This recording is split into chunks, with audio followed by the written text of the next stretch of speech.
60대로 돌아간다면 절대 똑같이 살지 않겠어요. 그 말을 하신 분의 눈빛엔 조용한 후회가 깃들어 있었습니다. 젊을 땐 그렇게 바쁘게 살았는데 막상 나이 들고 나니 마음속엔 짐이 더 많아졌다고 하셨죠. 그럴 때 있잖아요. 몸은 쉬고 있는데 생각은 도무지 쉬지 못할 때, 잠들기 전 지난 일들이 떠올라 그땐 왜 그랬을까 하고 스스로를 탓하게 되는 순간들. 사실 이런 마음, 우리 모두의 이야기 아닐까요? 누구나 나이 들수록 버려야 할 게 많아집니다. 기대, 돈, 체면, 심지어 건강과 후회까지도요. 그런데 이상하게 무언가를 내려놓을수록 오히려 마음이 더 편해지는 경험 해보신 적 있죠? 노자는 말했습니다. 가득 채우면 기울고 비워두면 흘러간다. 삶도 그렇습니다. 가득 채워야 행복할 줄 알았는데 결국 우리를 살게 하는 건 채움이 아니라 여유였습니다. 하지만요, 놀랍게도요, 늙어서 더 단단해지는 사람들은 잡는 법이 아니라 놓는 법을 배운 사람들이었습니다. 과거의 미련과 체면의 무게까지 하나씩 놓을 때마다 인생은 가벼워졌습니다. 오늘 영상에서는요, 그들이 전하는 홀가분하게 사는 법 7가지 이야기를 나눠보려 합니다. 특히 마지막 7번째 이야기는 많은 분들이 듣고 나서 눈시울이 붉어졌다고 하죠. 이 영상을 보시는 여러분도 어쩌면 같은 길 위에 계실 겁니다. 이 시간만큼은 삶을 잠시 멈추고 마음을 들여다보는 여정이 되길 바랍니다. 그럼 지금부터 우리 함께 들어볼까요? 사랑은 바라지 않을 때 가장 따뜻해집니다. 요즘은 자식 얼굴 보기가 하늘의 별 따기야. 그 말 익숙하죠?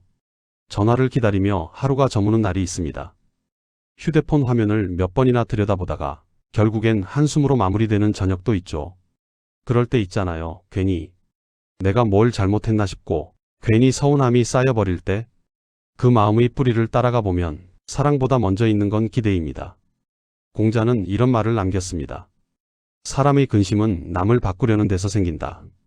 자식을 향한 기대가 깊을수록 우리는 더 자주 서운해지고 사랑이 통제의 모양을 띠게 됩니다. 내가 이렇게 키웠는데 왜 한번 찾아오지 않을까? 이 마음이 바로 부모의 슬픔이고 어쩌면 자식에게도 부담이 되는 마음입니다. 실제로요, 통계에 따르면 60대 이상 부모의 절반 이상이 자식이 나를 이해하지 못한다고 느낀다고 합니다.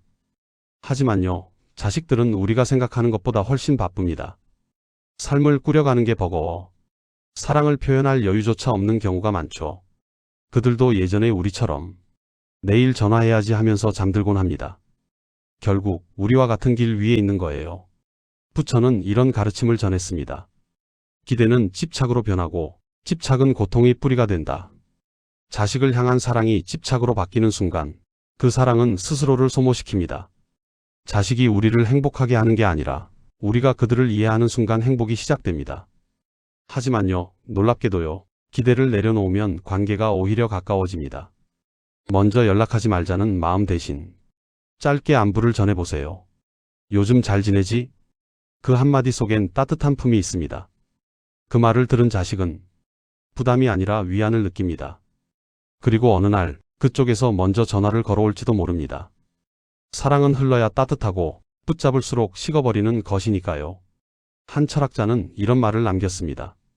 사랑은 흘러야 산다. 멈추면 계산이 되고 계산이 되면 감동이 사라진다. 기대가 빠진 사랑은 비로소 진짜 사랑이 됩니다. 그건 조건이 아니라 존재 자체를 받아들이는 힘이죠. 오늘 하루는 휴대폰을 잠시 내려놓고 당신이 좋아하는 음악을 틀어보세요. 기다림의 자리에 당신 자신의 마음을 채워 넣어보세요. 그 평온이 자식에게 전해집니다.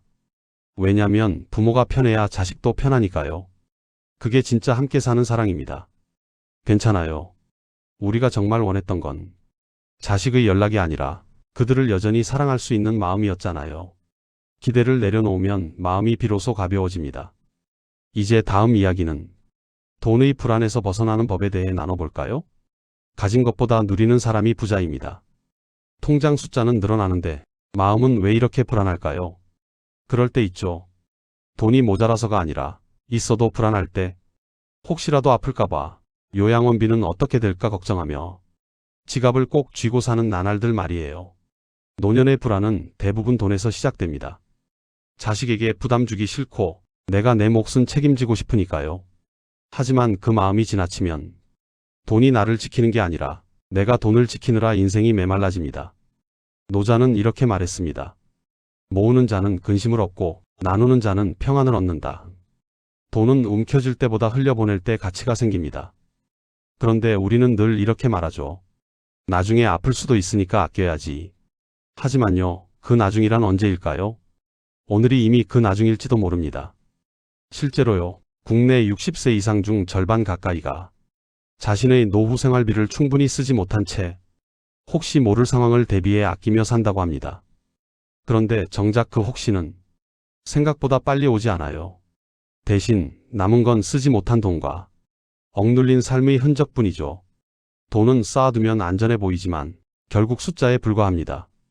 그 숫자가 행복을 대신하지는 못합니다.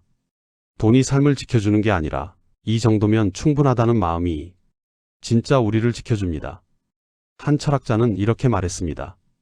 풍요란 가진 것이 아니라 필요 이상의 것을 놓을 줄 아는 것이다. 우리가 놓지 못하는 건 돈이 아니라 불안입니다. 그 불안을 내려놓을 때 비로소 삶이 넉넉해집니다. 하지만요, 놀랍게도요, 돈을 써야 마음이 편안해지는 순간이 있습니다. 친구에게 밥을 사고 손주에게 선물을 사주며 웃을 때 그 웃음이 바로 돈이 제 역할을 다한 순간이에요. 돈은 저장이 아니라 순환일 때 가치가 있습니다. 한번 흘러간 돈이 누군가의 기쁨이 되어 돌아올 때 그게 진짜 부자예요. 공자는 말했죠. 도를 아는 자는 근심이 없다. 여기서 도란 삶의 흐름을 아는 지혜입니다. 돈의 목적이 나를 지키는 게 아니라 삶을 살아가게 하는 것임을 알면 우리는 더 이상 불안에 흔들리지 않습니다.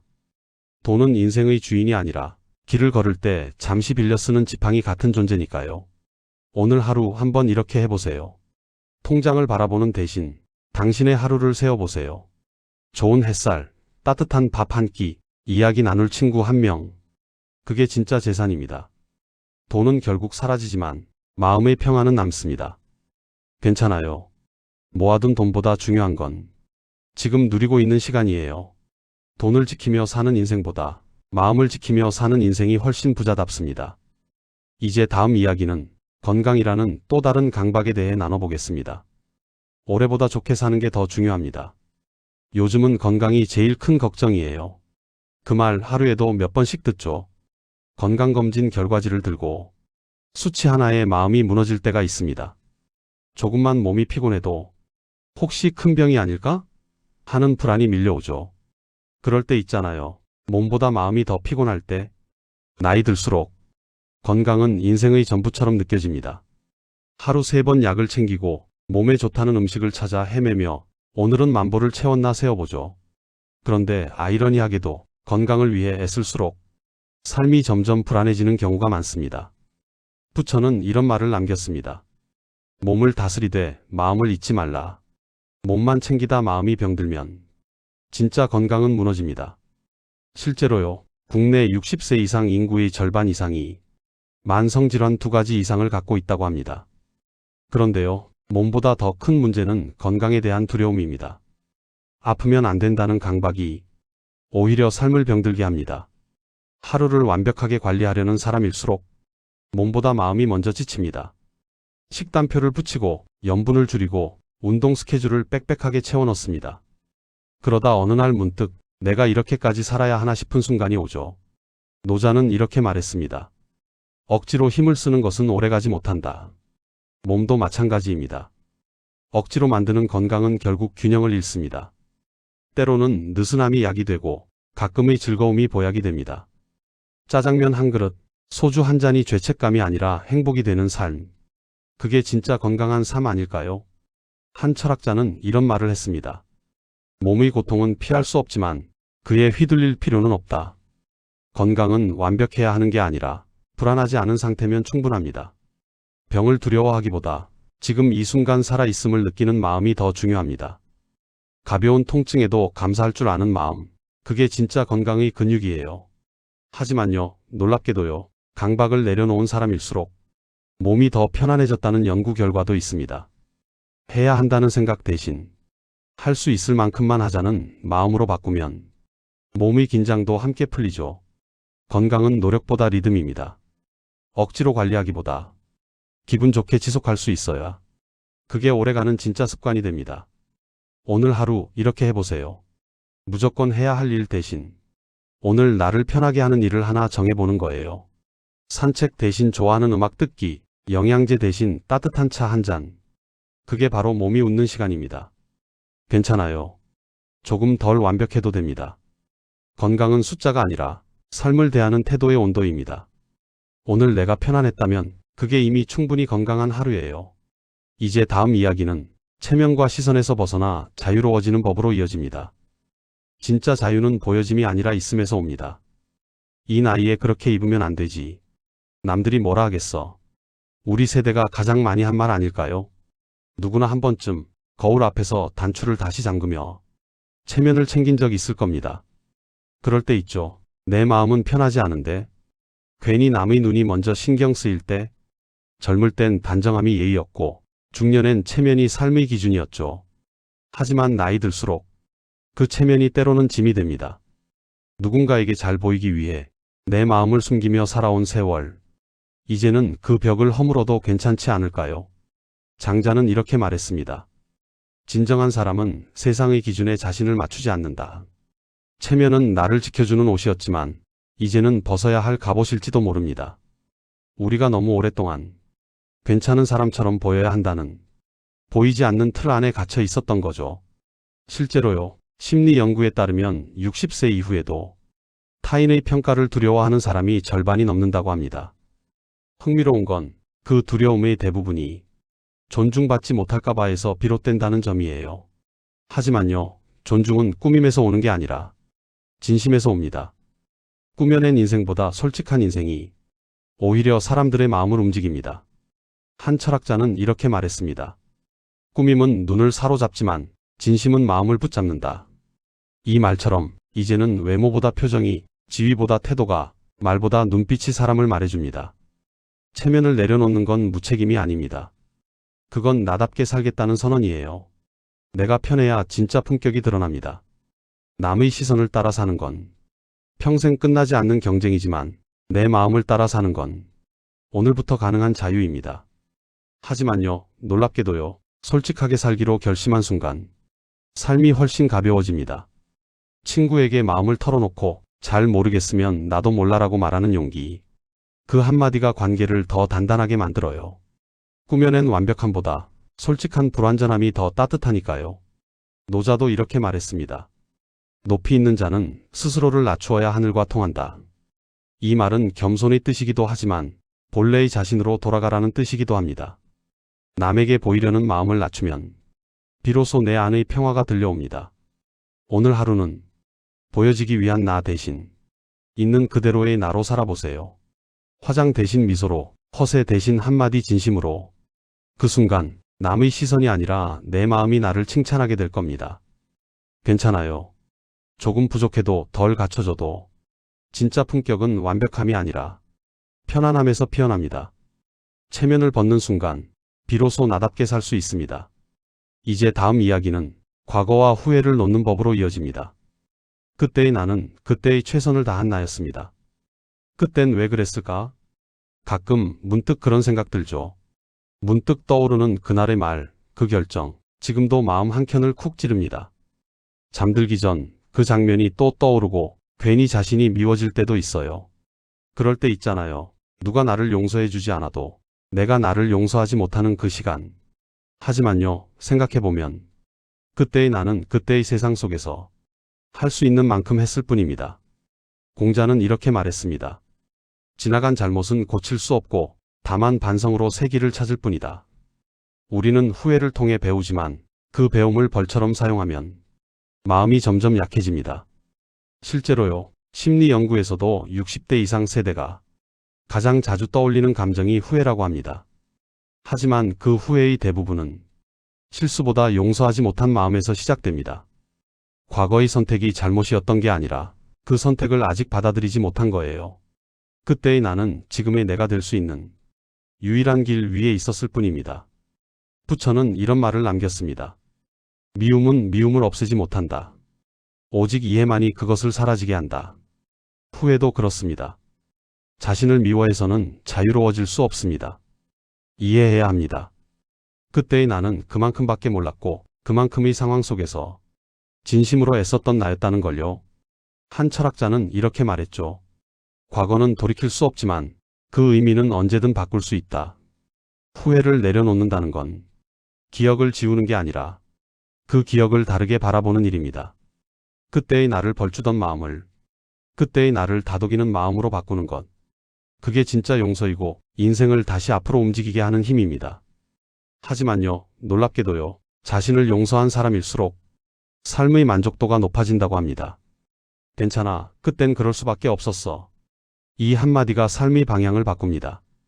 용서는 남에게 베푸는 게 아니라 결국 나를 살려주는 일입니다. 오늘 하루 그때의 나에게 편지를 써보세요. 고맙다. 그때 참 힘들었지. 그 문장 하나가 수십 년 묵은 후회의 돌을 내려놓게 합니다. 누구에게 보여주지 않아도 됩니다. 그저 스스로에게 말해보세요. 그때의 나는 잘했다. 지금의 나는 괜찮다. 괜찮아요. 과거는 이미 닫힌 문이지만 그 문을 미소로 바라보는 건 지금의 나만이 할 수 있는 일입니다. 그때의 나를 이해하는 순간 후회는 지혜로 바뀌고 삶은 다시 앞으로 나아갑니다. 이제 다음 이야기는 소유와 관계를 정리하는 법으로 이어집니다. 덜어낼수록 마음이 보입니다. 버리려고 꺼낸 물건인데 손에 쥐니 또 아깝더라고요. 그 말 공감되죠? 서랍 하나 정리하려다 오히려 더 많은 걸 꺼내놓게 되는 날이 있습니다. 버리려던 물건이 아니라 그 안의 기억이 우리를 붙잡는 거죠. 그럴 때 있잖아요. 물건을 버리는 게 아니라 추억을 놓는 것 같아 마음이 묘할 때 살면서 우리는 참 많은 걸 쌓아왔습니다. 집 안엔 물건이, 마음 안엔 관계가 가득하죠. 그런데 이상하게 많을수록 마음은 더 복잡해집니다. 노자는 이렇게 말했습니다. 가득 채우면 기울고 비워두면 흘러간다. 이 말은 단순히 물건이 아니라 삶의 무게에도 그대로 적용됩니다. 실제로요, 60세 이상 중 절반 이상이 정리하지 못한 물건이나 관계 때문에 심리적 부담을 느낀다고 합니다. 그건 단순히 공간의 문제가 아니라 놓지 못한 마음의 문제입니다. 버리지 못하는 건 물건이 아니라 미련이죠. 그 미련이 쌓이면 우리의 일상까지 무거워집니다. 공자는 이런 말을 했습니다. 지나친 것은 모자람만 못하다. 소유도 관계도 마찬가지입니다. 무언가를 너무 많이 가지면 그 안에서 스스로 길을 잃습니다. 그런데요, 덜어내면 마음이 보입니다. 불필요한 관계를 놓으면 진짜 내 곁에 남은 사람이 보이고 물건을 줄이면 내가 진짜 좋아하는 게 보입니다. 한 철학자는 이렇게 말했습니다. 공간이 비어야 바람이 통한다. 마음도 그렇습니다. 가득 찬 마음에는 여유가 들어설 자리가 없습니다. 비워야 다시 새 것이 들어옵니다. 관계도 물건과 같습니다. 오랜 인연이라도 만날수록 피곤해진다면 그건 이미 다 쓴 인연일지도 모릅니다. 그때는 미안보다 고마워로 마무리하세요. 그 인연이 있었기에 지금의 내가 있으니까요. 하지만요, 놀랍게도요, 비움은 생각보다 어렵지 않습니다. 하루에 서랍 하나, 연락처 몇 개만 정리해도 공간과 마음이 동시에 가벼워집니다. 버림의 핵심은 속도가 아니라 방향이에요. 무조건 다 버리는 게 아니라 나를 웃게 하는 것만 남기는 겁니다. 그게 진짜 나답게 사는 정리법이에요. 오늘 하루 집안의 물건 하나를 꺼내 손에 올려보세요. 그 물건이 내게 주는 감정이 따뜻하다면 남기고 그렇지 않다면 감사히 보내주세요. 그 과정이 바로 삶을 정돈하는 수행이 됩니다. 괜찮아요. 비워야 채워지고 놓아야 평안이 들어옵니다. 덜어내는 건 잃는 게 아니라 진짜 나를 되찾는 일입니다.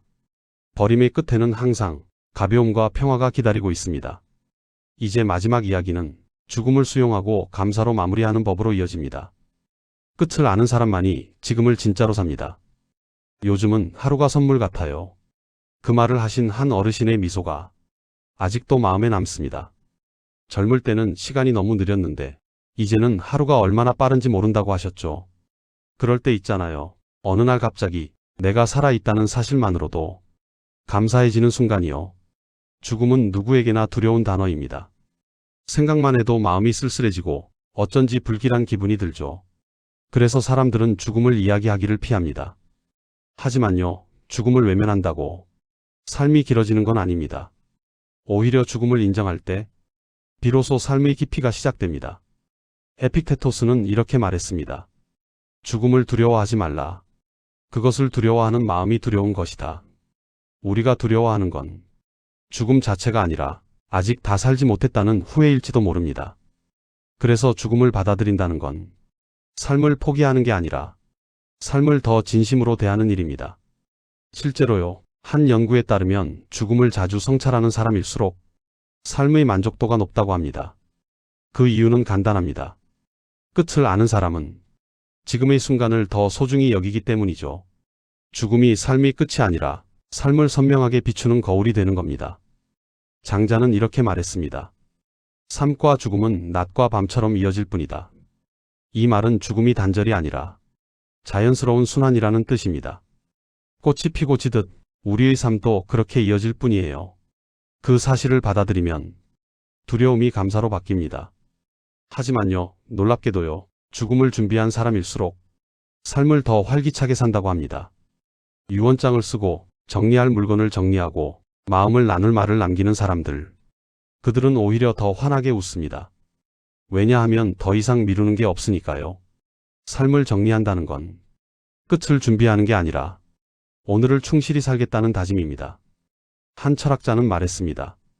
끝을 의식하는 사람은 하루를 예식처럼 산다. 오늘이 마지막이라면 누구에게 고맙다고 말하고 싶을까요? 누구에게 사랑한다고 말하지 못했을까요? 그 마음을 지금 전해보세요. 그게 바로 죽음을 준비하는 삶입니다. 오늘 하루 하늘을 한번 올려다보세요. 아무 일 없는 평범한 날이 얼마나 귀한지 느껴질 겁니다. 죽음을 생각하면 삶의 소중함이 보입니다. 숨을 들이마시는 순간마다 살아있음의 기적이 피어납니다. 죽음을 두려워하지 않아도 됩니다. 그건 모든 생명이 가는 길이니까요. 중요한 건 얼마나 오래 사는가가 아니라 하루를 얼마나 깊이 사랑했느냐입니다. 끝을 준비하는 사람만이 지금을 진짜로 살 수 있습니다. 처음엔 두려웠습니다.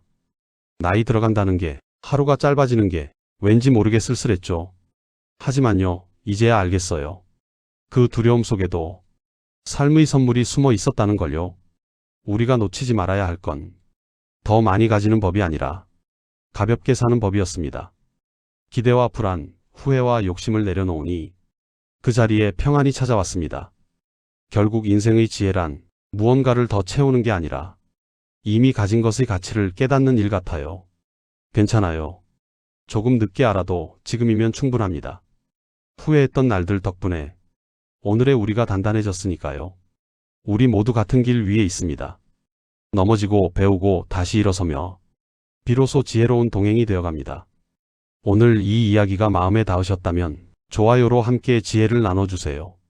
댓글에 여러분의 생각도 남겨주세요. 그 한 문장이 누군가의 위로가 될지 모릅니다. 다음 이야기에서는 또 다른 삶의 용기를 함께 나누겠습니다.